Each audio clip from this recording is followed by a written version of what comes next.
రానున్న ఏపీ ఎన్నికల్లో విపక్షాలు కిచిడి పాలిటిక్స్కు తెరతీస్తున్నాయా? 2018లో తెలంగాణలో మాదిరిగా ఏపీలో కూడా టీడీపీ కాంగ్రెస్ పార్టీలు కలిసి పోటీ చేస్తాయా? వీటితో పాటుగా జనసేన కమ్యూనిస్టు పార్టీలు కలిసి మహాకూటమి ఏర్పడుతుందా? కొద్ది రోజులుగా ఈ పార్టీల్లో జరుగుతున్న చర్చలు పరిణామాలు ఈ అనుమానాన్ని కలిగిస్తూ ఉన్నాయి.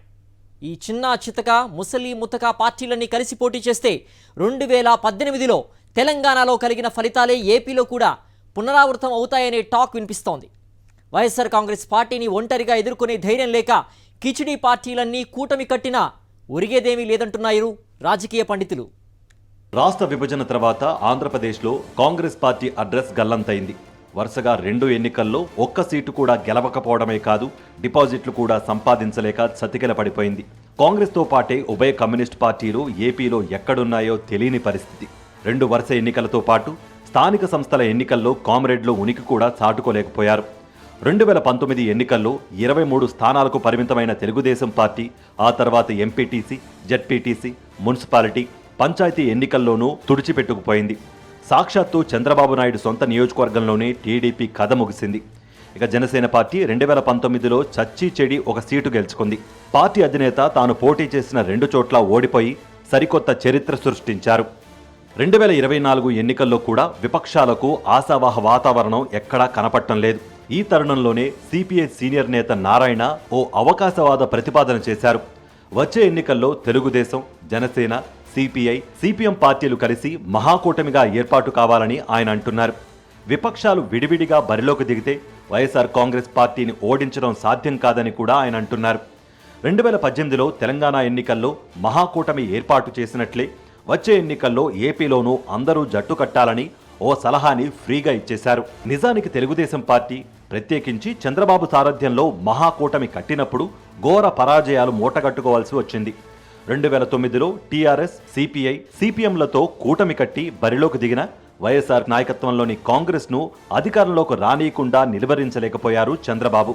9 ఏళ్ల తర్వాత 2018లో తెలంగాణ ఎన్నికల్లో టీడీపీకి ఆగర్భ శత్రువు అయిన కాంగ్రెస్, కమ్యూనిస్ట్ పార్టీలతో కలిసి అవకాశవాద పొత్తు పెట్టుకుని మహాకూటమిని ఏర్పాటు చేశారు చంద్రబాబు. ఆ ఎన్నికల్లో టీఆర్ఎస్ ఘన విజయం సాధించి కాంగ్రెస్, టీడీపీలకు పరాభవాలు మిగిల్చింది. అసలు కాంగ్రెస్తో టీడీపీ జట్టు కట్టడాన్ని టీడీపీ సీనియర్లు తీవ్రంగా వ్యతిరేకించారు. ఎందుకంటే కాంగ్రెస్ పార్టీపై కోపంతోనే దాన్ని గద్దె దింపడం కోసం ఎన్టీఆర్ టీడీపీని స్థాపించారు. కాంగ్రెస్ ఏకఛత్రాధిపత్యానికి గండికొట్టారు. ఆ మంటతో కాంగ్రెస్ పార్టీ టీడీపీలో వెన్నుపోటుకు స్కెచ్ గీసి ఎన్టీఆర్ను గద్దె దింపింది. నెల రోజులు తిరగకుండా ప్రజాబలంతో ఎన్టీఆర్ తిరిగి ముఖ్యమంత్రి అయ్యారు. టీడీపీని అంత దెబ్బతీసిన కాంగ్రెస్ పార్టీతో చేతులు కలపడాన్ని మించిన నీచ రాజకీయం మరొకటి ఉండదని రాజకీయ పండితులు అంటున్నారు. 2018లో తెలంగాణలో వర్కౌట్ కాని ఫార్ములానే ఇప్పుడు సిపిఐ నారాయణ చంద్రబాబు ముందుంచారు. అయితే ఇది నారాయణ మస్తిష్కంలో పుట్టిన ఆలోచన, లేక చంద్రబాబు నాయుడే నారాయణ చేత ఈ మాటలు అనిపించారా అన్న అనుమానాలు కూడా ఉన్నాయని అంటున్నారు రాజకీయ పరిశీలకులు. ఒకవేళ నారాయణ ప్రతిపాదనకే చంద్రబాబు సై అంటే అప్పుడు జనసేన పరిస్థితి ఏంటన్నది చూడాలి.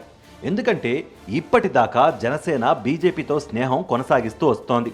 ఒకవేళ చంద్రబాబు నాయుడుతో పాటు పవన్ కూడా కాంగ్రెస్తో కూటమి కడితే ఆయన ఇండియా కూటమిలో చేరినట్లవుతుంది. తన రాజకీయ జీవితమంతా కాంగ్రెస్ను తిట్టిన తిట్టు తిట్టకుండా కాలక్షేపం చేస్తూ వచ్చిన పవన్ కళ్యాణ్ ఇప్పుడు చంద్రబాబు నాయుడు చెప్పాడు కదా అని కాంగ్రెస్తో చేతులు కలపగలరా అన్నది ప్రశ్న. పరస్పర విరుద్ధ సిద్ధాంతాలు, విధానాలు కలిగిన పార్టీలన్నీ కూడా కలగూర గంపలా చేతులు కలిపితే ప్రజలు ఆశీర్వదిస్తారా అన్నది కూడా అనుమానమే అంటున్నారు విశ్లేషకులు. ఒకవేళ నారాయణ చెప్పిందే జరిగితే జనసేనకు కేటాయించే సీట్లలో మరికొంత కోత పట్టం ఖాయం. ఇప్పుడే జనసేనకు 25 సీట్లలోపే కేటాయిస్తారని ప్రచారం జరుగుతోండగా కాంగ్రెస్, కమ్యూనిస్ట్ పార్టీలు కూడా వచ్చి చేరితే 25లో సగం సీట్లు ఎగిరిపోవడం ఖాయమంటున్నారు పండితులు. ఇంతమంది కలిసినా ఒకరి ఓట్లు మరొకరికి బదిలీ అవుతాయన్న గ్యారంటీ కూడా లేదంటున్నారు వారు. అప్పుడు వైఎస్ఆర్ కాంగ్రెస్ పార్టీ మరోసారి క్లీన్ స్వీప్ చేయడం గ్యారంటీ అంటున్నారు పరిశీలకులు.